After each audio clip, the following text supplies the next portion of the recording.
عليكم ورحمة الله وبركاته. ازيكم يا حبايبي يا حلوين، يلا في بيوتكم منورين. صلوا على النبي يا حبايبي قبل ما نبدأ القعدة الجميلة بتاعتنا.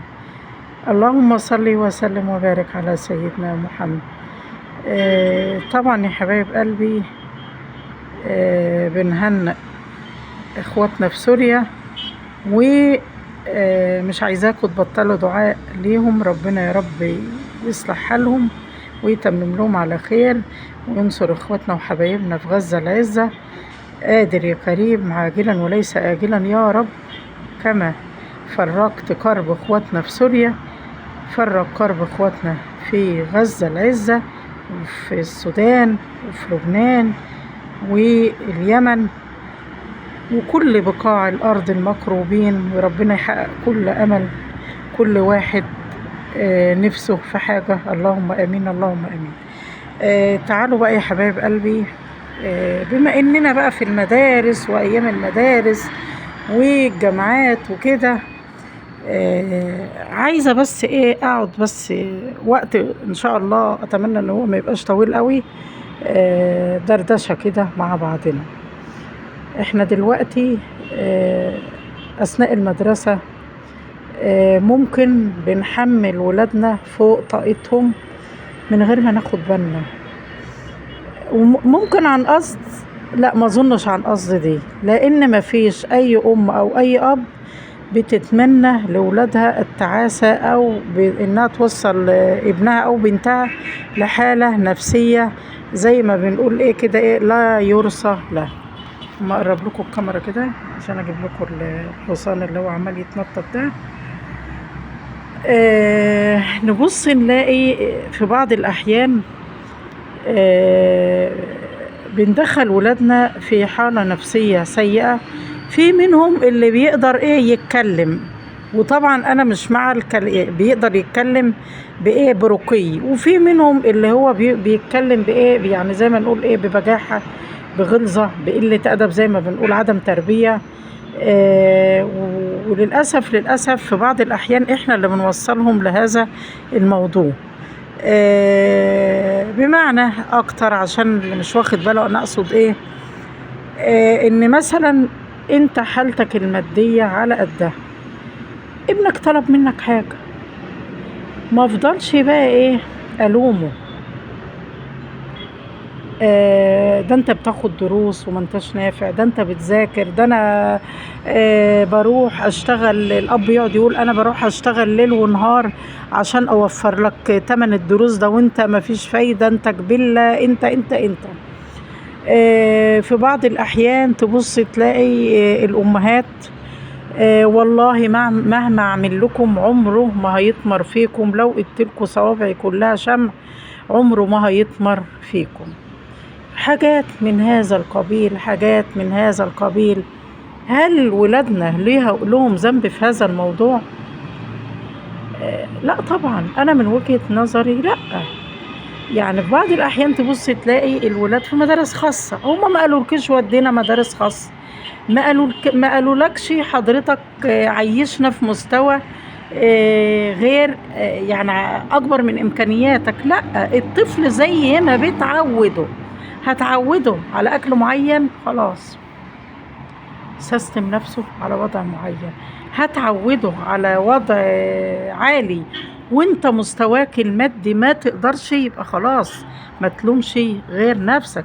يبقى منذ الصغر احنا عايزين نربي اجيال صالحة. ما فيش حاجة ان انا كل شوية الوم ولادي، يطلب مني الطلب، يطلب مني الرحلة، أزله على ما أعمل له الحاجة دي.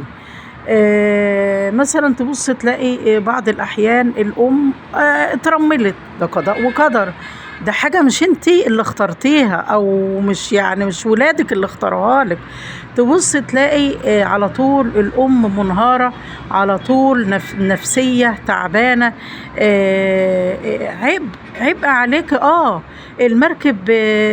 يعني ربنا يعينك، معاكي طفلين، معاكي ايا كان العدد، جزاك الله خيرا وتؤجري على ذلك. واكيد اللي انت بتعمليه ده مش هباء كده عند ربنا، لكن ما اقعدش بقى اجي بقى لولادي، اي حاجة نفسيتك تتعب تبين ده لولادك، لا لا، ارجعي بقى للقرآن، افتحي المصحف كده بالليل كده بعد ما الولاد يناموا او هم في المدرسة، استعيني بربنا.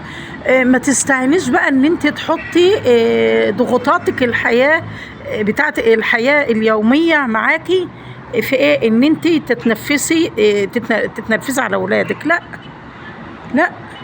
تيجي مثلا كنت اشوف بعض الامهات رحمه الله عليها، الله يرحمها ويغفر لها ويسامحها، بعض الامهات كانت مثلا ايه تقول ايه، والله يا امان يا بنتي، انا ضحيت على العيال دي، بسم الله ما شاء الله 6 وابوهم توفى وانا عندي 27 سنة، يعني كنت لسه في قمة صحتي وقمة جمالي، بس ضيعت عمري عليهم هباء، والله ما يستاهلوا. واحدة زيي كانت اتجوزت ورحت شفت حياتي ورميتهم لأهل أبوهم، وأنا مالي، أنا إيه اللي جاي على ما حدش هينفعني، وفي الزمن. وشفت يا حاجة أمان، أنا لما كبرت ما حدش عاد بيعبرني، الولد عنده جحود، البنت عندها جحود، اتضح لي بعد ذلك، لقيت فعلا الأم هي اللي حطت عدم الرحمة في قلوب ولادها، هي اللي حطت جحود ولادها يمتها.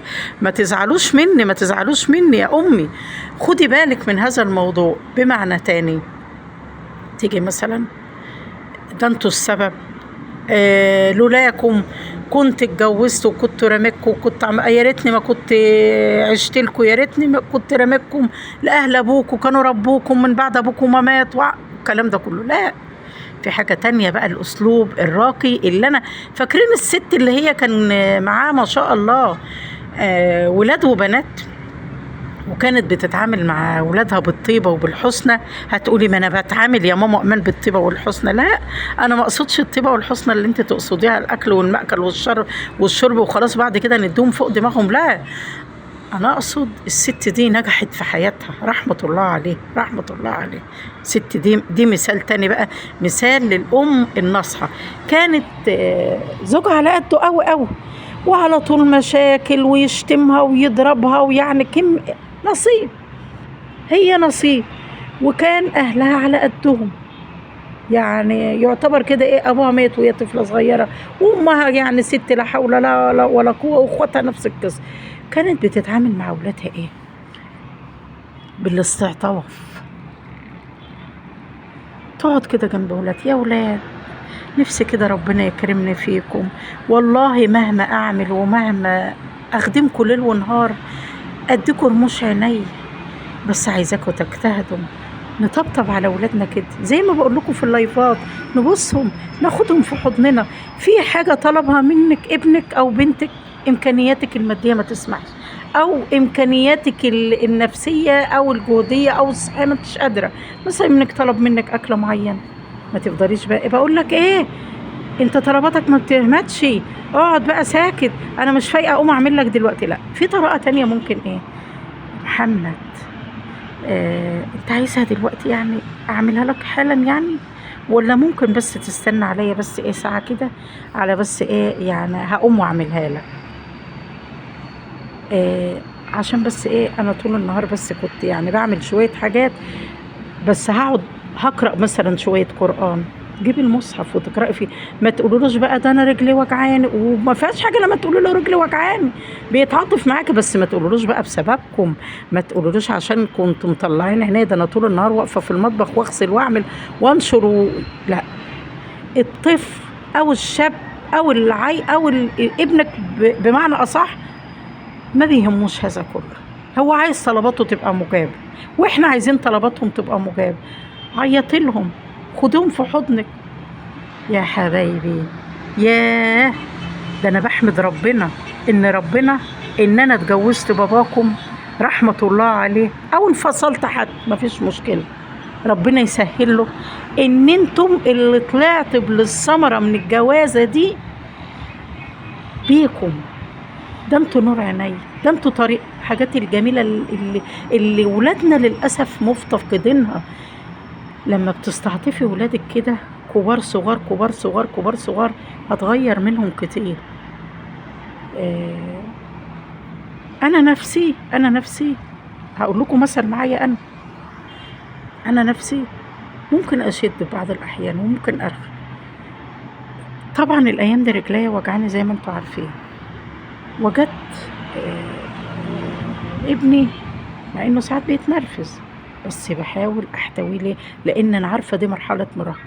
لقيت ابني من غير ما حد يقول له اللهم بارك اللهم بارك، بسم الله، ما اقوله بسم الله ما شاء الله، لقيته واقف قدام الحوض بتاع المطبخ وعمال بيغسل كام طبق كده. واد اللي هو في الثانوي احمد. المهم انا ساعه ما شفته كده رحت وجيت، ما عديش بقى الموضوع هباء كده، لا، رحت هو ما شاء الله ربنا يحميه اطول مني، رحت حاطه ايدي على دماغه كده. ربنا يبارك لك يا حبيبي، ربنا يبارك لك يا حبيبي. لا انا طلبت منه ولا ابوه طلب منه ولا حد طلب منه. وممكن الاطباق تقعد في الحوض بالكام ساعه والتاني يوم، بس مش في دماغه. ربنا هداهولي في اللحظه دي، ربنا سخرهولي في اللحظه دي. اقوم انا بقى ما انتهزش الفرصه دي؟ لا، ده انا انتهزها ورحت حاطه ايدي على دماغه كده. ربنا يبارك لك يا حبيبي. ورحت بايساه. لقيت الولد نظرات عينيه كده، يعني حسيته من جوه كده دمه كده، يعني انا امي بقى حاسه انه كده حاسس بقى ندم، او مثلا مش ندم ان هو عمل، لا ندم انا ليه ما بقاش كويس كده مع ماما، انا ليه من غير ما هي تطلب الحاجه اعملها لها. انتوا عارفين سن المراهقه بيجنن وانتوا عارفين، من غير ما اتكلم. فلقيت نفسي بديله مصروفه الشهري وخلصه، وانا عارفه ان هو معهوش يعني يعني بياخد من باباه بعض الاحيان اخواته كده، بس حبيت بقى اكافئه. والله رحت جايبه 50 جنيه ورحت مديها له. قال لي لا، اللي هو مجرد ما اديله، يعني اي ولد اي شاب اي حد تديله اي حاجه بيفرح، ماشي لو في وقت تاني يقول لك ماشي يا ماما شكرا كده وخلاص. لا، في الوقت دي في التوقيت ده بالذات ابني رفض ياخد الفلوس، رفض ياخد. يقول لي لا والله يا ماما، والله يا ماما انا عايز حاجه، والله يا ماما انا عايز حاجه. قلت له بس خدها بس يا احمد، انا عارفه ان انت ما انتش عايز حاجه، انا مش. قعدت اتحايل عليه بالعافيه ورحت حاطه له في جيب الترنج بالعافيه، جيب البنطلون الترنج بالعافيه. تمام، وخلصنا بقى وخلاص عدلت المرحله.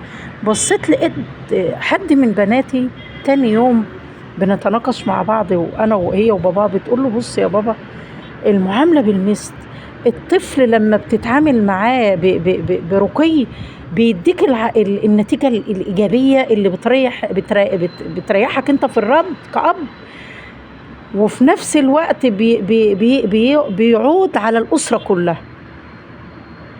احمد امبارح، هي ما تعرفش بقى ان هو واخد مني فلوس، بس انا بعدها لقيتها عارفه. احمد امبارح وانا جايه لكم لقيته بيقول لي هو انت نفسك في انا اجيب حلويات من السوبر ماركت، اجيب لك انت وعيالك؟ قالت له انا مش عايزه حاجه يا احمد، انا كل حاجه مش عايزه والله، ولا مش عايزه حاجه. قال لها لا لا لا، اصل انا تحت بقى خلصها عشان اجيب لك وانا جاي. راح جايب، لا بتقول لقيته راح جايب لي الحاجه يا بابا، لقيته جاب لي كيس في حاجه هي بتحبها، وقال لها انا على فكره انا جبت لك الحاجه وسبتها لك عند حارس العماره. يعني انا بقول لكم انا مش من حق ان انا اقول لكم انا، وما بحبش والله، ببقى متضايقه لما بقول لكم بستشهد بحاجه من حياتي، بس بقول لكم واقع. عايزين نغير نفسنا للأحسن. أتمنى الفيديو ده يعجبكم، أتمنى الفيديو ده يوصل لقلوبكم بطريقة فيها رقي. أنا ما بخصش 1 2 3 من متابعيني بذاته، لا، أنا حدث بتكلم عنه عشان نتعلم من أخطائنا، وبذكركم وبذكر نفسي أنا ليا أخطاء كتيرة لا حصر لها. معلش طولت عليكم الفيديو، ان شاء الله اتمنى الفيديو ده يعجبكم.